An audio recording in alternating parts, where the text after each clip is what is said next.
Hello મિત્રો, આજે શીખશું આપણું રેસ્ટોરન્ટ સ્ટાઇલ મંચુરિયન ડ્રાય. તો સૌપ્રથમ આપણે કોબી લઈને તેને ખમણી કાઢશું. પછી તેને મોટા બાઉલમાં નાખી તેમાં મીઠું અને આજીનો નાખીને આ રીતના આપણે મસળી કાઢશું, જેથી પાણી છૂટું પડી જાય. પછી તેમાં આપણે મેંદો એડ કરીશું. મેંદો એડ કરી તેનો આટો રેડી કરીશું. આટો રેડી થઈ જાય આ રીતના એટલે આપણે એક મોટી કડાઈ લઈશું અને તેમાં તેલ નાખશું. એમાં તેલ આવે એટલે આપણે તેમાં મંચુરિયન તળવાશું. મંચુરિયન આપણા તળાઈ રહ્યા છે.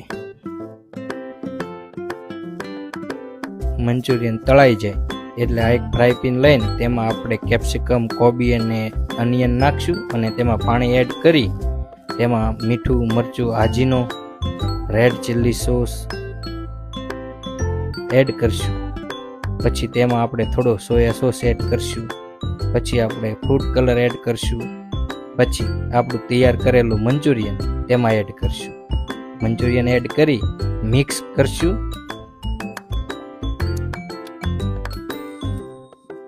આ રીતના મિક્સ કરી અને મંચુરિયન હવે આપણું બનીને એકદમ તૈયાર છે.